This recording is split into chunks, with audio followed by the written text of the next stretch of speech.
Titanic Talk with Nelson Aspen and Alexandra Boyd. Here we feature stories from the independent documentary Ship of Dreams Titanic movie diaries and everything else to do with the iconic ship. From James Cameron's epic groundbreaking movie to the history and legacy of Titanic herself.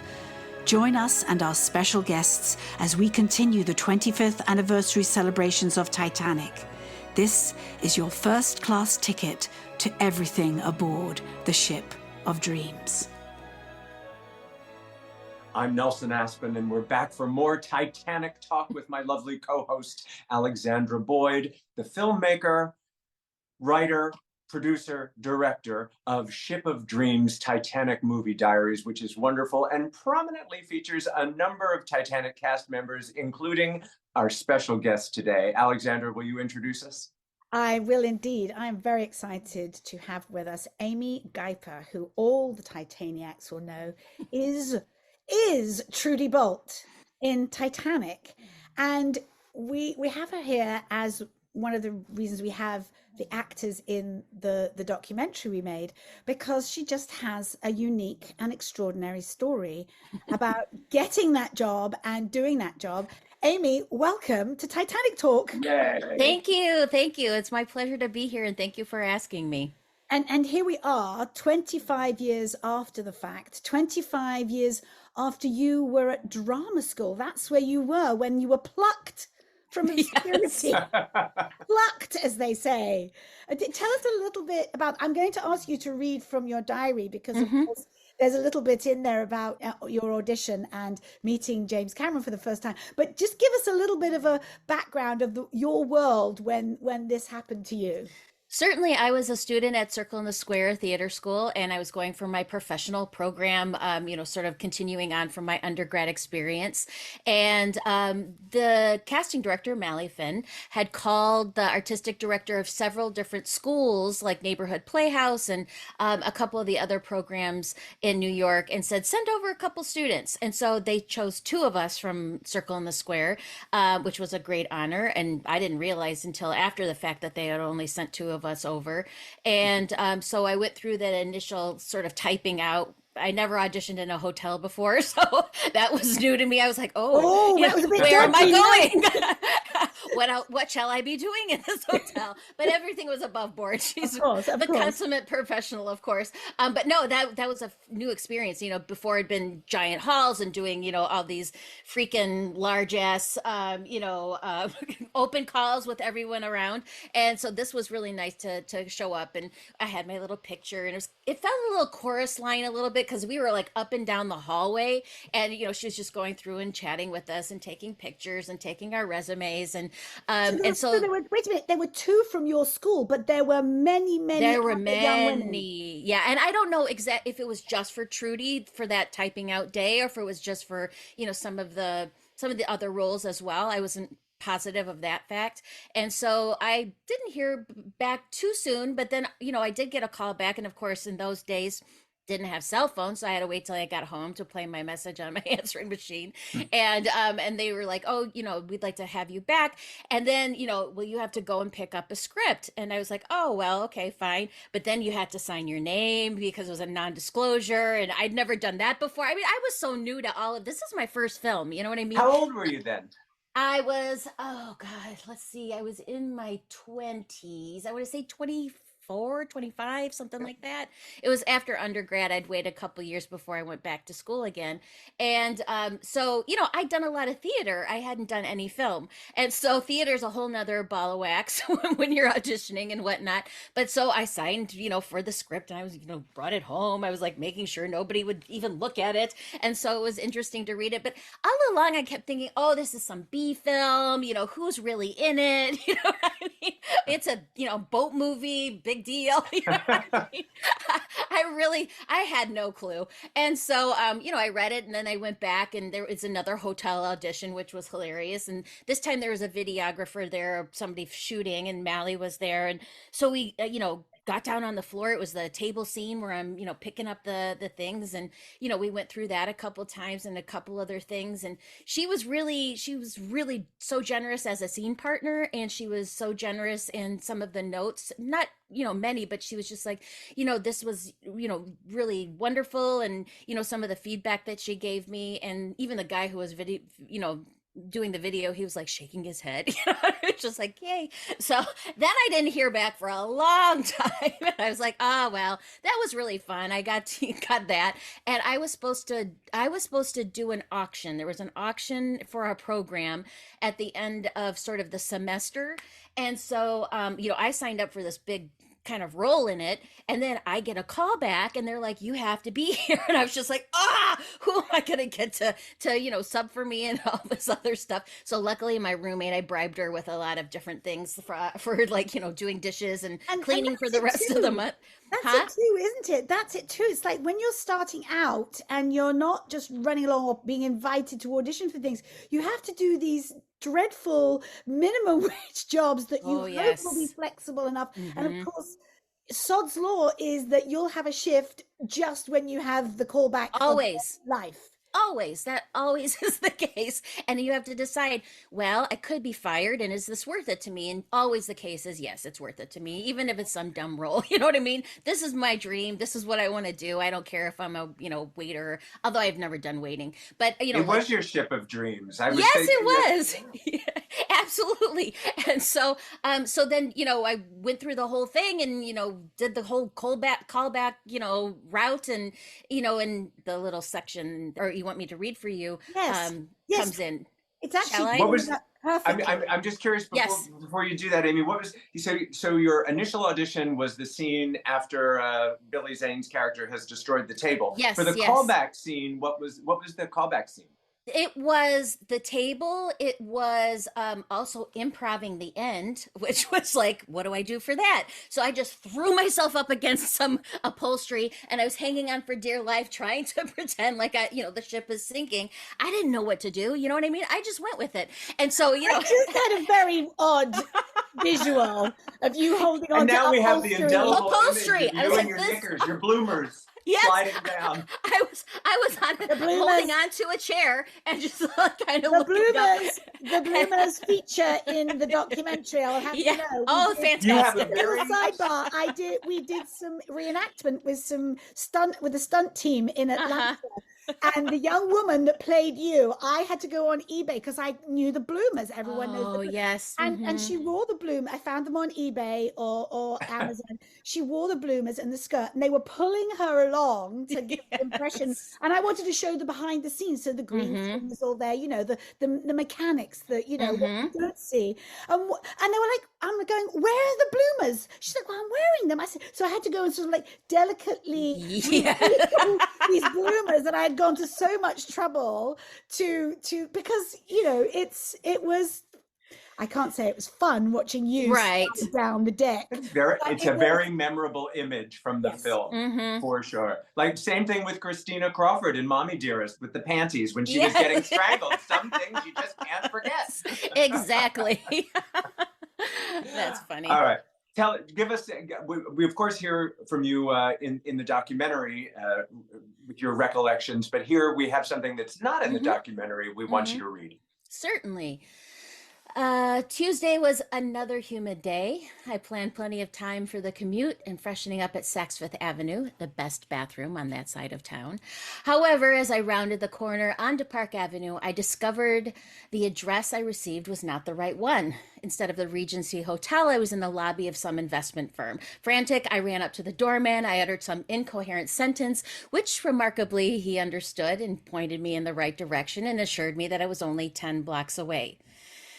10 blocks away. Of course, noontime traffic hit and Park Avenue was jammed with nary an available taxi in sight. Not that I would have been able to move had I found one.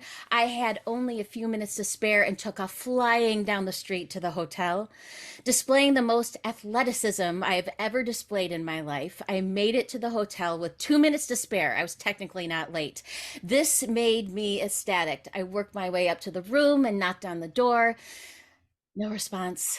I assumed that maybe there was someone auditioning in there, and I waited a minute before sensing something was wrong and knocked again. This time, a red-faced gentleman who had clearly drunk his lunch that afternoon answered the door with a, "Yeah, what? I'm here for the callback." That's on the 20th floor. They changed the rooms. Now I was technically late. I was devastated and sick to my stomach from the heat and the news, and I took off running in search of the nearest elevator and the new suite number. Taking the only substantial breath of air during the entire fiasco, I knocked on the door, and a very nice woman answered. I panted out my name and a brief explanation of what had transpired and an apology for being late, and then from around the corner I hear, "You're not late. You're right on time. Hi, I'm James Cameron." My gosh, yes, yes, those moments Mm-hmm. in our lives that are the beginning of something, and this is what has come about over and over in the documentary. Is we have been dining out on these stories for 25 years, and here we are 25 years later, still just excited about the process, Mm-hmm. and that story illustrates perfectly the life of that actress who was at drama school, who'd never been in a film before, who'd done all these auditions, who was doing a day job, and then you're standing in front of and even then you still don't know what's ahead of you. What was it like when you first walked onto the set and there you were in costume, and it was really happening?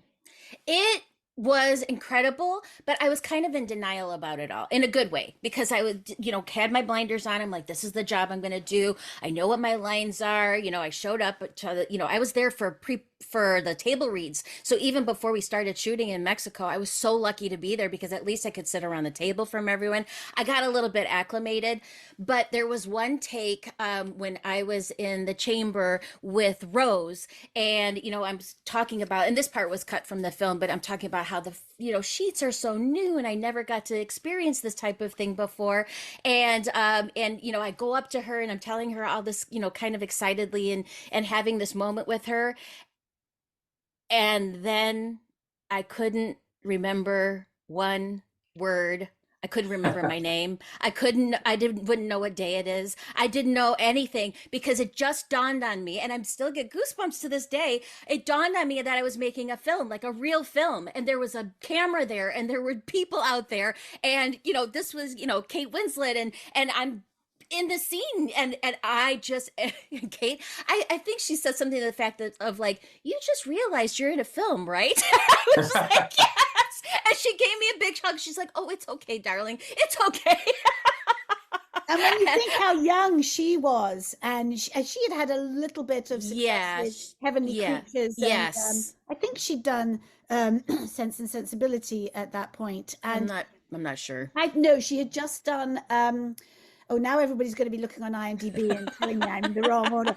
She had It's just okay. she had just done Hamlet. She'd played Ophelia. Oh, yes. Mm-hmm. Ophelia. Yep. Yep. Yep. Yep. Yep. And But but she was beginning to really become substantiated, and yes. Yes. but still she had no idea. None of us had any No, idea no what was going clue, to no really clue at happen. all. And here's little me from Michigan. I mean, I'm just like, I'm in Mexico, I'm shooting a film, and it was just it just really like bowled me over. And then, of course they shot me my line, and James Cameron was like, "Keep going." And I was like, I'm sorry, I can't. I just can't. I don't know what my words are. I don't know what I'm supposed to do. So then they gave me my line, and it was fine. We did another take. It was fine. But for that one moment, I was just like, I mean, literally, it struck me that I was actually doing a film, and I never have had that feeling up until that point, of course, because I'd never made a film. But all those other takes went along fine because I was kind of like, okay, this is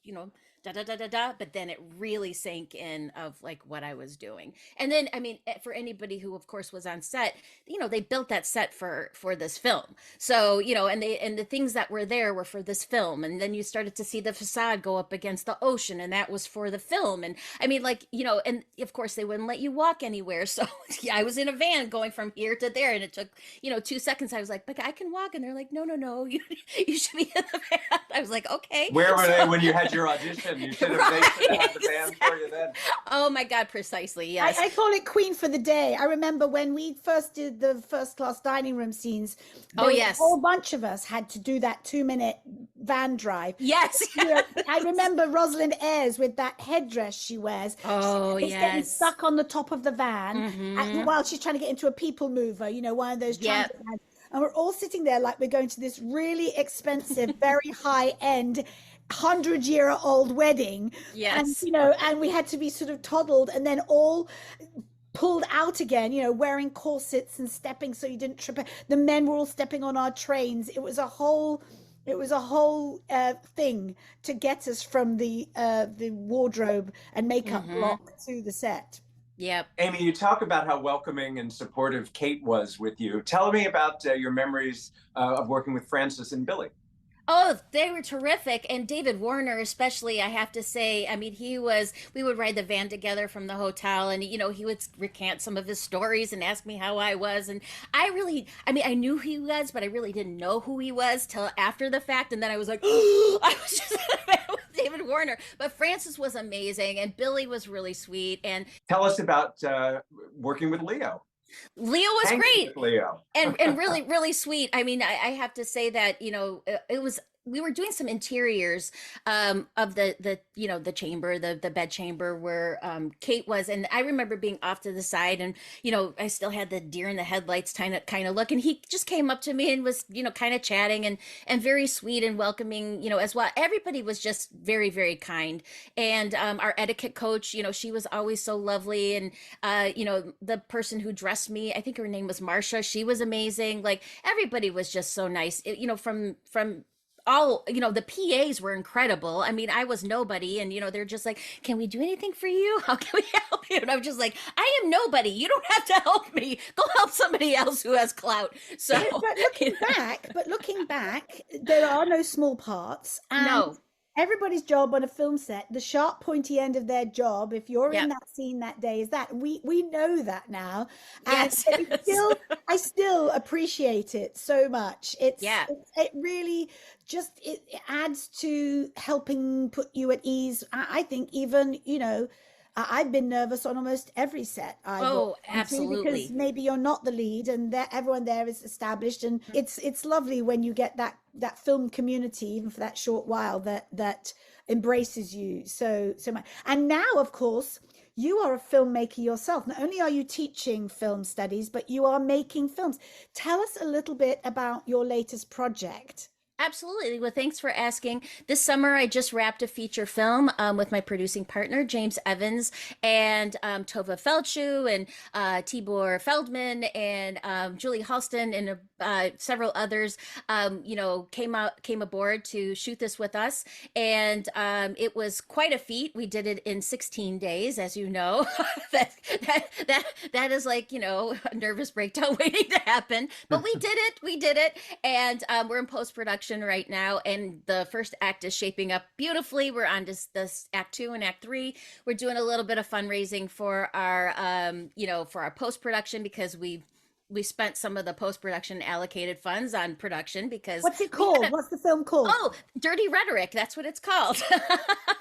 And so you know, some of those funds, we had a fire alarm one day, which, you know, you never know what's going to happen on set, and that took up you know, one day of our shoot, which was unfortunate. So that's why we had to shift some of our budget the other way. We'll put a link to that fundraiser in the notes. Great. Sure. Thank you so And much. James Yeah. Cameron went over budget significantly, Yes, and it all worked out for him. Yes. I remember the etiquette coach.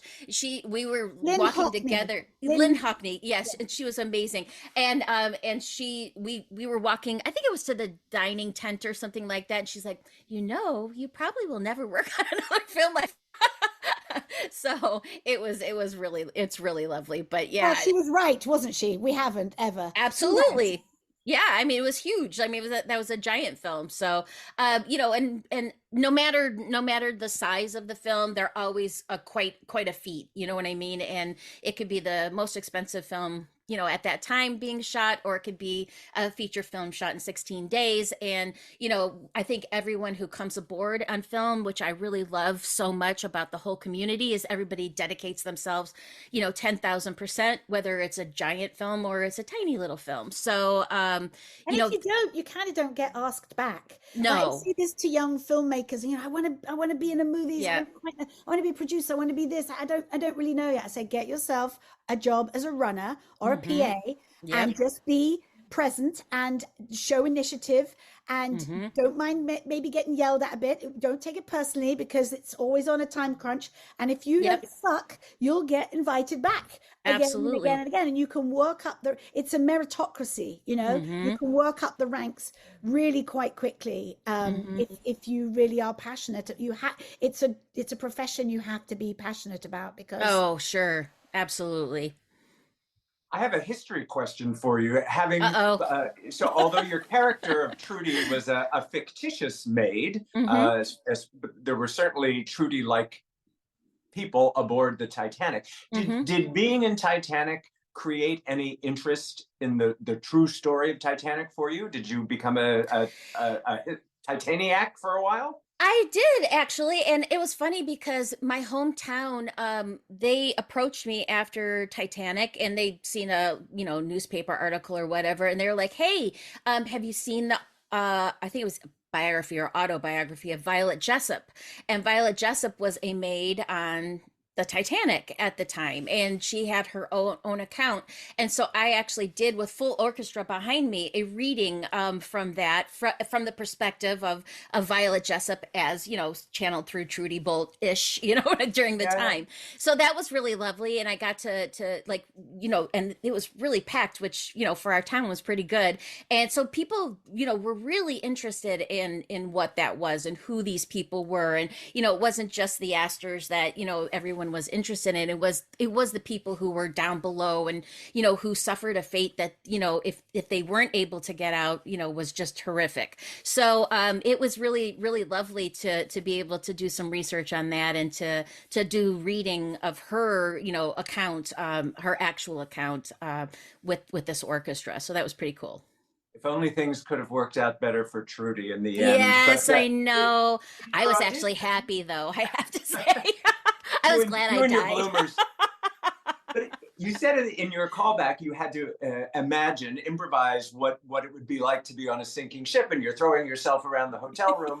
Yes. But you were not hired to be a stunt person. You were hired to be No. an actor, and then you ended up having to actually sort of do stunts in a Sort way. of. Yeah, I mean Yeah. that looked like a stunt to me. It was a stunt, but I have to say, and I'm not sure if you guys are aware of this, but they did cut to an actual stunt double toward the end of the run down the you'd actual never be able to walkway. tell. You'd never be able to tell. The bloomers. We're all looking at the bloomers. Exactly, but the stunt double had like rollers on their I think their life vest of some sort, so they really made them fly down the actual incline. But I did do stunts because I was hanging on for dear life onto, onto the banister there, and they would whip me out of the scene. So two people had my feet in back of me. I'm hanging on, so I'm literally up in the air. And then, you know, I had to do that several times, and then, you know, go down a little ways, and then out of frame, of course.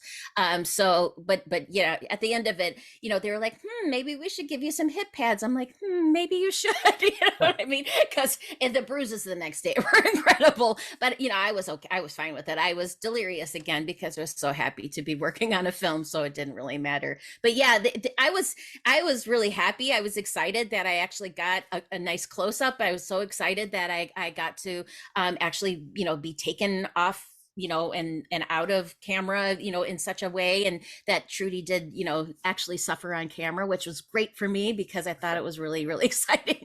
So Well, she an didn't artist just go must suffer, so exactly. that seems somehow appropriate. The film gets so much rotation on television. You can, you know, Yes.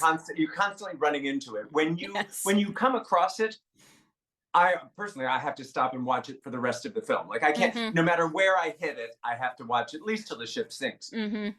What do you see when you see yourself from 25 years ago? I have to say, I haven't seen it on television because I really don't have television. I know it's terrible, but it's something that I don't have. But I hear it often from people. I just saw you die last night. I just saw you die last night, and so that's always usually what somebody will end up telling me, and they can't stop either, and so they end up watching the entire film at whatever point they encounter me or whatnot. I have only, let's see, I think I saw it. Ooh, one other time than at the opening that we had in LA. I can't remember exactly what You're it due. was. You are due I to see know. that film I again. wanted to go on Valentine's Day when they did the re-release, but I unfortunately couldn't go. But it's just fun to see. I have seen it. I saw it at the cast and crew screening in Century Yep. City. There were so many of Yep. us, we had to take up 2 cinemas next to Yes. each other to watch Yes. it. And then I've seen it on television and bored to death anybody who is watching with me. Oh, that's so and so. Oh my God, every little moment became, it pings right back to you. Yeah, And yeah. even if you're not in the scene, you knew the person because of all the, the behind the scenes and the margaritas at the Real Del Mars, which are now notorious to all of our listeners because the margaritas always come up. And Yeah. and even in the I film, always wanted to go for those margaritas, but I was doing you were homework too in my dedicated, darling. Yes, I was You were doing learning homework in my lines for your plays back in hotel. New York, and we were drinking margaritas. Yes, it reminded me of Safi on Absolutely Fabulous. Like she would be, that's how I kind of felt. Yeah, I and was I'd be channeling Idina Safi. Monsoon. Exactly. Yes. Exactly. Oh my gosh. No, where was I going with that? Where was I going with that? It's the old Watching yourself and seeing it again. and then I saw it I watched it before I filmed all of the actors, all of you lot, because I thought I should. Of course, it was sort of in my mind, but I wanted a fresh approach, and that was a couple, 18 months ago. And then I went to see the 3D re-release. Oh, And how was that? Okay, so I've really only seen it 4 times max, and not all the way through if I caught it on TV. All those lines just jump out at you that are, he didn't get the Oscar for the original screenplay because there are some kind of slightly odd moments of, but now they are just, especially knowing all the super fans, they're all just, make it count. And, do you want to go to a real party? And I should like a cup of tea when I return to my, all of these things that was still in my mind, even after only seeing it a handful of times. We got a comment on one of our podcast episodes that I thought was brilliant, and I'm paraphrasing it now, but it was something to the effect of addressing Alexandra and me, lady and gentlemen, it has been a privilege to listen to you tonight. So and it's these become pop culture phrases. Yeah. Yeah, and we're in it. We're in the pop culture, whether we like it or not. And of course, I've just added to it with my documentary because there's so many untold stories. Yeah, I'm so glad you did it. You've read like a half a page from your diary, and you kept a diary as you went. So it's it really is nose to tail what you experienced in 1996. And then others of us wrote it retrospectively. They were like, what was my audition like? What was it like the first day on set, or my costume fitting, or being on the poop deck, or in that tank? Some people were I know, for a long time, but as well had extraordinary experiences of reenacting those dreadfully sad and tragic moments. But even then, the film, the documentary, literally just scratches the surface, and dare I say, is the tip of the iceberg, because there are so many unintended. There are so many stories. So I'm seriously thinking about gathering us all together and saying, let's just publish them all, and then whoever wants can read the whole thing, because they're fascinating to me. Every single one of us, like every single passenger on the ship, has a story. It was a unique experience, and Amy, you're so charming in the documentary. I mean, you're charming here too. Thank you. Your stories in the documentary are charming, and you talk with wonderful detail about the experience of your dressing room and being on the set, and the bottle of champagne. You yes, on that in the documentary, and it obviously, Titanic holds a very special place in your very full life, but it has that special part. So we're so grateful that you shared that with us. Thank you. It was my pleasure, and thank you for asking me again. I think it was important to do this piece, and I'm so glad that you did, Alexandra. Because I have one quick question though. You teach film studies at Stony Brook in yep, New York. yep. How do your students, when your students find out? I mean, they weren't even born when No. this came out. How do you keep it a secret? Is it in your bio? What happens when they find out? I never mention it. I never mention on the first day of class. But I always like clock. Okay, now how many days is it going to take before they catch on? And so, inevitably it's around, I would say 4 to 6 weeks when they're like, Professor, I just realized I just looked you up. Oh, you're on Titanic. Why don't you ever talk about that? And I'm like, well, I'd be happy to. If you've got a question, I'd be happy to bring it up. I said, but we're all beginning filmmakers here. And so, if I had something to share, of course I'll share it. And it was, amazing experience. And I do talk about like working on very big films. I never say exactly what it is, but it's really wonderful for them to discover it, and then to ask their questions very sheepishly, and how's Leo, how is Kate, what I mean, all of the typical ones. And but I always do relay, especially about the crew and how people come together, and what each department and the key crew and how much they give to a production. Yes, they're making pretty good money, we're all making pretty good money, but still it's that dedication to your craft, and that's what I really like to on. But usually it's around 4 to 6 weeks. That's so interesting, isn't it? That's so they suddenly go, oh my God. I think it's incredibly valuable too, in a way that you're sort of looking back and giving back to people, because there's no substitute for experience. And to be able to talk about that, because you are a professional actress and you are teaching, there's a wonderful sort of depth of knowledge that they wouldn't otherwise have. Because absolutely. And even shooting the film that I shot this summer, I was production designer, I was also the actress, I was also the producer. So, wearing all the hats, and what does that mean, and that type of thing. So it's a film festival. Your film festival. That's correct. We're yes, cross-pollinating here. And you can lace a mean bodice. Yes. I don't know if you know this, but this has come up since we recorded you in New York. But one of our super fans, Ilka, she makes the beautiful reproductions of. Oh, yes. And her husband has to pin her into them, the hooks and eyes. Yes. No zipper. She can't do it herself. So they've dubbed him Trudy.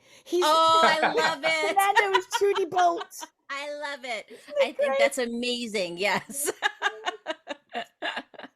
Well, you're part of the Titanic iconic legend now. I mean, that will always be with you. You will always be Trudy Bolt to fans. And I also want to mention that if true to Titanic fans would like to meet us in person, Amy and I will both be in Las Vegas in August the 9th, for 3 days at Titanic Con, which is a huge, they're celebrating the 25-year discovery of the big piece, which is the exhibition in Las Vegas. And we will be there meeting people. There'll be people who were on Robert Ballard's original expedition when they found the Titanic. And there's about 10 of us, some in my films, all in James Cameron's film, signing autographs, taking selfies, and basically, continuing the legacy.